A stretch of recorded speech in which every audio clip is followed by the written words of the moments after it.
Hey, Kath, it's Wendy Wollner. I'm thrilled to be here today. And I am in awe of the impact that you recently had on an audience. So I'm just going to throw it over to you and say, tell me how come you're so inspiring and so impactful, and what are people loving about you? Oh, well, first and foremost, thank you so much for having me. It's a real thrill, and I'm so stoked that my story got heard or reached you in the way that it did. So, thank you very much. What makes me inspirational and impactful? I'm a very accidental motivational speaker. I never envisaged that I'd be spending time on stages around the world, sharing my story, etc. It was a chance kind of situation. My life took a turn and led me down a path of a lot of different roller coasters, to be honest, where I had this really, I guess, condensed patch of adversity after adversity after adversity. And it was the triumph over that adversity that has now led to a global movement called Kindness Factory, which I speak about on stages all around the world, about what happens in the brain when we're in a kind state, i.e. we've given or received kindness, and how that can impact us personally, but also the people around us, some of the people that we know quite well, but also some people that we might not have even met yet via acts of kindness. And so I think lots of people, kindness inspires kindness. And when they see that in action, people are inspired to do more with it. And potentially that's it. I'm not too sure what the magic source is about what makes me so inspirational or inspiring for people to want to hear my story, but it's been a really cool journey to be a part of so far. So super interesting, right? I mean, I love the whole science of kindness. But, Kath, if you wouldn't mind, take us back to your story. What Yeah, happened? of course. So I'm from Australia. You can probably tell via my accent. I'm from a very remote country town called Finley. So it's not really even on the map. Population 1,500, so not a big place whatsoever. I've got three older brothers, so I'm one of four kids and the youngest and only girl. And so I grew up, in the backyard playing with my brothers. And we very quickly bonded over the sport of cricket. And when I speak in America, I always sort of say it's kind of like baseball, but a little bit better. It's a global game. And I, at a very early age, identified that I wanted to play cricket for Australia. That's all I ever wanted to do. And I got pretty close. I ended up representing New South Wales. That's the state that Sydney's based out of. And did pretty well to get to that point. I was paid to do that professionally. I traveled the world doing that. And not long into my professional career, I actually broke my back for the first time. So freakish kind of accident. I was paralyzed. I was told that I'd never walk again and got a permanent paraplegic diagnosis. I subsequently went to rehab for 12 months to teach myself how to walk again against all odds. And it was there that, in a really good turn of fate, I ended up meeting my partner, Jim, who was a rugby player, and he'd injured his spine as well. So there we were, very similar age, very similar mindset, very similar challenge, ultimately, of teaching ourselves how to walk again. And we quickly grew to fall in love together, which was pretty bizarre to fall in love and find love in a rehab centre. It certainly wasn't something that I was seeking or looking for, but the most magical experience of my life to date. We were going out for 12 months. Our rehab journeys had both come full circle and we were both walking independently. And at the 12-month mark, the day before Jim's full-time release from rehab, he passed away via suicide, which just left me as a 22-year-old feeling completely lost, vulnerable, afraid and alone in the world. I'd lost this dream that I'd wanted since I was a little girl, to play cricket for my country, and then lost the person that taught me that there was so much more to life than hitting a ball around a park. And I hit rock bottom in a multitude of different ways. Emotionally, as I said, I felt quite alone, lost, vulnerable and afraid, not through a lack of support. I've always had a great support network of family and friends and even strangers who'd cared enough to help me, but potentially I was probably a little bit afraid of my inner dialogue, like what was going on if I had to say all these words out loud. How on earth could I possibly overcome these challenges that I was experiencing? And it was through small acts of kindness that really propelled me forward. I was in a wheelchair one day and I couldn't reach the lift button. And a random stranger, it was like just centimetres out of reach, and a random stranger walked past. He saw that struggle and he pressed the button for me, and it meant absolutely nothing to his day but everything to mine, because I could get downstairs and do what I needed to do next. And it's through those periods of adversity that the thing that I noticed most was small acts of kindness that people were doing for me to help me get by. And so through lots of different science that led to what's now a global movement, namely gratitude. I remember at my rock bottom moment one day sort of sitting down at a coffee table, and I genuinely never thought I'd ever be happy again. That was my genuine belief. I was like, how on earth do you overcome these two big challenges at such a young age and be able to be okay with that? And I was sat down at a coffee table, and it was there for a shopping list. There was a piece of paper and a pen. And I don't know why, but for whatever reason, I had a moment of reflection where I thought, you know what, I've been lucky enough to be blessed with lots of different people who have helped me in my life to get me from A to B and to propel my journey forward. And I started writing down their names on this list of paper. One name turned into 10. And the next thing I knew, there's about 30 names on this sheet of paper. And at my rock bottom moment, I remember holding that piece of paper in front of my face and saying, Kath, if nothing else, this is 30 reasons to keep going. And that was really the turning point for my journey after those big life hurdles. It was gratitude. And at a brain-based Kath, level... can I just jump in for a second, though? Like, aside from the wow, right? Like, Sure. and let me, express my condolences and my sincere, just, there's no words, right? Sure. But for what I do for a living, what I'm interested in, there's something in Kath that sat down and said, I'm going to make a list. I'm not going to Sure. give in to the despondence, the grief, which is all real, legitimately, like super real, right? This is not like I don't like my nail polish, So if you wouldn't mind, because I think that's where people are really struggling, that first thought of, I might have thought of doing it, but you did it.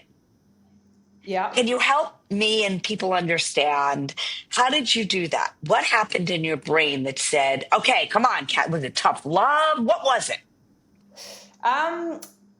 It's a really hard question to answer. And this is a common question I get asked when I'm on stage all the time at the end of a keynote. And the reason I can't really answer it, but can in a way, is that this is what works for me. So I'm driven internally and innately by the goodness of others. And so I knew that trick would work for me. So as soon as I had the idea, it popped into my head. I'm like, you know what? I've written this list down. I'm actually going to now call every single person on that list because I truly felt grateful to have them in my life. And that was the call to action. So it wasn't simply just writing the list down. That was the first step. The second and most important step was, I'm going to call every single person on this list to say thank you for being a part of my life and for helping me. And I'd encourage anyone, like, if gratitude isn't a value of yours, rethink that. It should be. But, and I'd encourage everyone to actually take the opportunity, adversity or not, to do that experience. Write down a list of maybe 10 people that have influenced your life. Reach out, let them know life is bloody short. We don't know if we're not going to get that opportunity. But if gratitude isn't, in your top 5 values, for example, think of something that is. Could it be kindness? Could it be wellness? Could it be perspective? Could it be empathy? Whatever that is for you, and action that. And I think, one of my favorite quotes is, the world is changed by your example, not by your opinion. And I've got a great story of how that sort of come about, which I can share at the end of this. But for me, that just means action. How many times do you hear about that person who gets the cancer diagnosis and they go on to climb the mountain or write the book or tell someone that they love them that they wouldn't normally do because they're not courageous enough? And I think it's those moments that we often wait for adversity to strike before we action those bolder moments that spring us into action, and we don't have to wait. But Kath, let's make it a little tough here because we have limited time. I could spend days and days and days and days talking to you, but I'm going to be your kind of worst heckler in the room, right? And I raise my hand and I say, no, Kath, you don't know my life. It's harder than that. There's Yeah. nothing I can do. You don't understand how hard it is.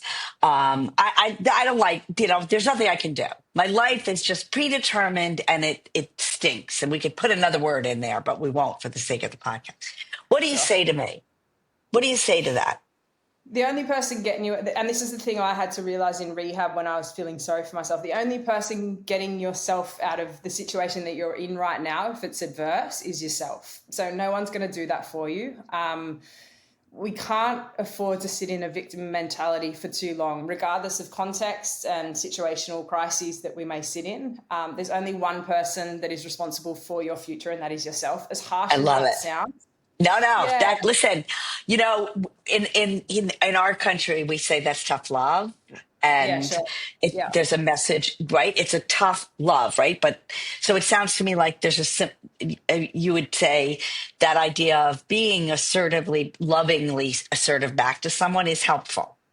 This is what I like to say to a lot of audiences. That's the difference between being nice to yourself and between being kind. So nice is passive and easy. Yeah. And Yeah. a great story of this, I'm going to tell it in story form. So day 6 of my rehab journey, easily the hardest, without a doubt, of the 12 months I was there. It was tricky because I was overwhelmed by my environment. I didn't really know who to turn to, who to ask for help, etc. And my best friend, Erin, is the strongest woman I know. And she's a great example of tough love, if that's how you're going to reference it.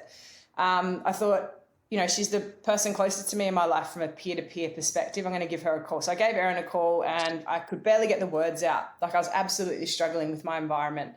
But I did. And I said, Erin, can you come and pick me up from rehab? And she was really confused. She said, what do you mean you're in rehab for the next 12 months? I was there visiting you yesterday.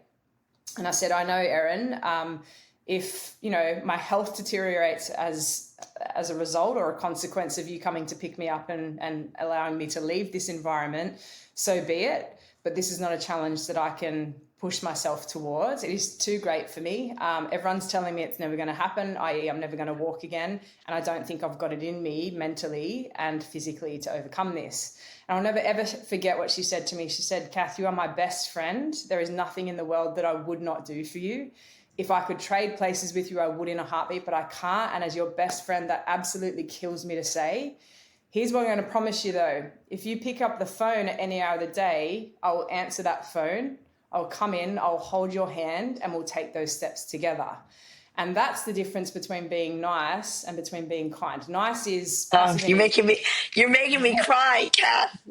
yeah, nice is, of course, I'll come and pick you up because I can see that you're struggling and I don't want to see that pain, even though it's to the detriment of your health. Kind is absolutely not. It's tough love, right? It's rooted in truth, honesty, Love but it. also compassion as well. We need to, these strong or soft skills that we're often referring them to, compassion, empathy, kindness, etc. They're actually, But really, they're the hardest skills, right? The name is so messed up because it's the hardest thing to do is to be kind.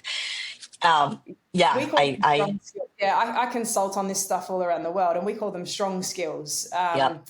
Because they're rooted in truth and honesty, and they're very hard to execute and to action. And I think that's the difference between, we call it niceness and kindness, but that's tough love, right? It's love, absolutely, but it's rooted in truth, honesty, and compassion. And I always sort of say to people, if you have the opportunity to have a conversation like that with a person in your life, it's absolutely going to take it out of you without a doubt, because you're having to be that rock for that person. But I guarantee you that is absolutely what they need to hear in that moment. And for me, it meant everything. So, again, first of all, let me just say to those who are listening, I reached out to Kath totally blind saying, I heard you're like amazing. I need to talk to you. And I think 3 minutes later you responded. So I can just say you live, eat, and work. You are this person. You are 100% authentically one of the kindest speakers I've ever worked with. And I'm 25 years in. So thank you. You're very welcome. Thank you very much. But I would like to end with, you must have down days, right? Yeah. And I don't want you to overshare anything you don't feel comfortable. But if we fast forward to where you are today, do you date? Do you move on? Like, can you give us a little of where Kath is now, if I'm not overstepping in my question? Yeah, maybe it might help to set this up by sort of saying, the adversity wasn't over there. I, overcame that grief and loss and those tragedies. And I ended up actually recovering physically well enough to be able to compete in Ironman events. And I was training for that one day, and I was actually cleaned up by a drunk driver. So I got hit by a drunk driver while on my bike and broke my back again. And woke up from a coma 2 months later to the news that I was paralysed and told I'd never walk again for the second time in my life. So the tragedy wasn't over. I had to go back to rehab for 6 months to teach myself how to walk again against all odds, which then led to a journey around Australia for 2 months with nothing but the clothes on my back. So no cash, credit card, food or water. In order to survive, the rules were I could only accept the help and kindness of strangers. And as I said, I traveled for 2 months to every single state in Australia. It's a big country, almost as big as the US. So I met a lot of amazing people on that journey, which then led to a speaking career, book deals, etc. And I now do this all around the world. I've had relationships since Jim's passing. The first was pretty tricky to navigate. There was a lot of, fear about loss and opening up my heart again and all those sorts of things. I had a lot of psych intervention. So for 2 years, I went on a therapeutic journey. I was diagnosed with PTSD, etc. So I don't want anyone thinking, if they're listening to this, that, I've gone from these huge adverse experiences to, speaking on stages around the world, and there was nothing in between that made that happen. I had to sit through the tough days.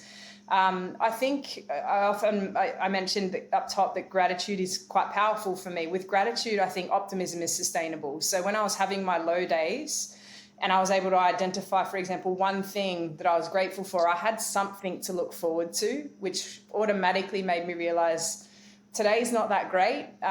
Tomorrow's probably not going to be that great either. And maybe in a week's time, it's still not going to be that great, but one day it will be. And I think that's what that allowed me to sort of have something to look forward to, which was fantastic. As I mentioned, I travel a lot. I touched down from Sydney to LA only 2 days ago, so I'm quite jet lagged and all that kind of stuff, which takes transition time and so forth. So there's lots of down days in between the goodness and things like that as well. But all in all, I'm probably the happiest, healthiest, and most content I've ever been in my life right now, having overcome those big experiences. You couldn't pay me any amount of money in the world to change what I'm doing. The brain-based research that we're doing in the kindness space via a research institute globally has been fantastic. We've partnered with Kaplan recently to infiltrate the school systems via a kindness curriculum, which teaches 12 attributes of kindness to kids. And it is tougher for me now to have a bad day because I'm constantly surrounded by kindness. So anecdotes, people are sending me acts of kindness. We've had 7.5 million people record an act of kindness at kindnessfactory.com.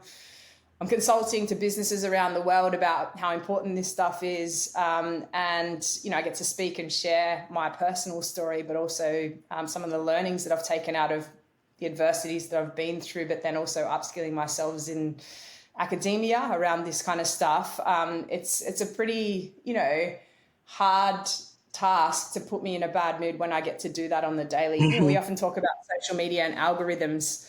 If you're clicking on some of the bad stuff, you're going to see more of that bad stuff. If you're clicking on the good stuff, you're going to see more of the good stuff. It's kind of like that for me. If I'm constantly surrounded by kindness, it's harder for me to have a bad day, but they do happen for sure. So, Kath, we intend to send this podcast out as a gift to our listeners and our clients. I think we there are really no words to say how truly inspiring you are. I really appreciate it. Thank you very much. You're more than welcome. And I want to thank you for sharing and for jumping on and reframing for us what I think a message that I think we can all agree, at least over here in America, we're struggling right now. Our anxiety is pretty high. And I think the reason I feel like your message is so important is the hope factor and the optimist factor is at such a low, and it's what we need in order to really make our lives the best possible that we could, right? Yeah, I think with anything, like always, it always comes down to choice. Yep. So we need to choose to be kind. We need to choose a better life, a better path forward, and we need to choose to take action, to spark action. So that's on us. Awesome. The journey becomes. You want to do a quick little plug for your website and your information? Go for it. We'd love to hear. How can someone hear more from you? You can find me at kathkoschel.com. So that's kathkoschel.com. Or if you wanted to log an act of kindness, it's at kindnessfactory.com. It was an honor having you jump on today. Thanks again, Kath. Of course. Thank you very much.